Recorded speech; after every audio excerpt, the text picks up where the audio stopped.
جب اللہ کے نبی داؤد علیہ السلام کے وارث حضرت سلیمان علیہ السلام نبی ہوئے تو وہ اللہ کے دربار میں دعا مانگنے لگے کہ اے اللہ مجھے وہ مرتبہ عطا فرما جو مجھ سے پہلے نہ کسی کو ملا ہو اور نہ ہی میرے بعد کسی کو ملے۔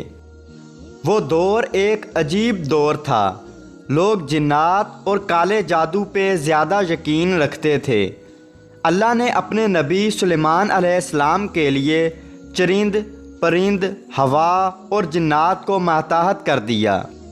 اللہ کے نبی سلیمان علیہ السلام جہاں بھی کفر، نفرت اور انسانوں پہ ظلم دیکھتے تھے تو آ کے اپنے معجزات دکھاتے تھے، اور یوں انسان آپ کو اللہ کا نبی سمجھ کر صحیح راستے پہ آ جاتے تھے۔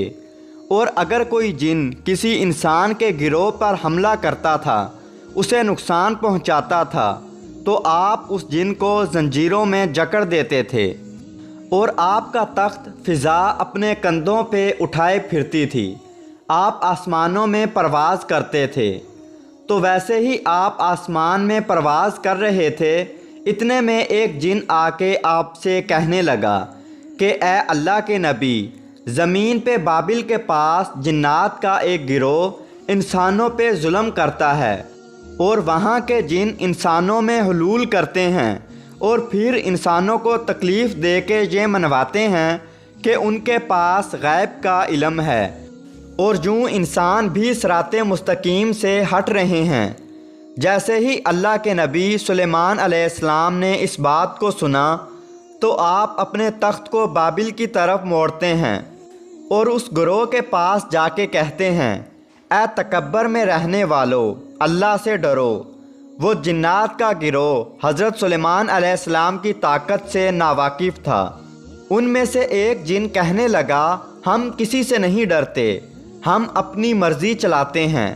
اور اس کے قبائل کے کچھ جن حضرت سلیمان علیہ السلام کے تخت کے چاروں طرف آ جاتے ہیں اور کہتے ہیں، اگر تو واقعی ہی سچا ہے تو ہمیں قید کر کے دکھا۔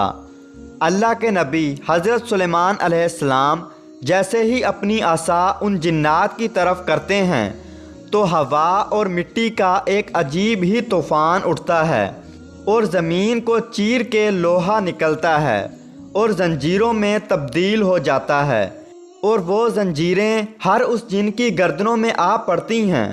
وہ تمام کے تمام جن زمین بوس ہو جاتے ہیں، اور اللہ کے نبی سلیمان علیہ السلام کے قدموں میں گر کے کہتے ہیں کہ آپ کون ہیں؟ پھر آپ فرماتے ہیں، میں اللہ کے نبی داؤد علیہ السلام کا بیٹا سلیمان علیہ السلام ہوں، اور اللہ نے مجھے اس زمین پہ امن اور سلامتی کے لیے منتخب کیا۔ اے گروہ جن، خبردار ہو جاؤ، اس زمین پہ فساد نہ پھیلاؤ، ورنہ اللہ کا عذاب تم کو فنار کر دے گا۔ یوں وہ سارا گروہ حضرت سلیمان علیہ السلام کی نبوت اور اللہ کی وحدانیت کو تسلیم کرتا ہے، اور پھر سب کے سب امن، محبت اور سکون کے ساتھ زندگی بسر کرتے ہیں، اور وعدہ کرتے ہیں کہ کبھی بھی کسی بھی انسان کو تکلیف نہیں دیں گے۔ بے شک اللہ جسے چاہے اپنی خاص رحمت اور طاقت سے نواز دیتا ہے۔ وہ ہر دعا کو سننے والا اور سب پہ کرم کرنے والا ہے۔ اے اللہ، اس پورے جہان پہ اپنا کرم فرما اور ہر انسان کی دعا قبول فرما۔ آمین۔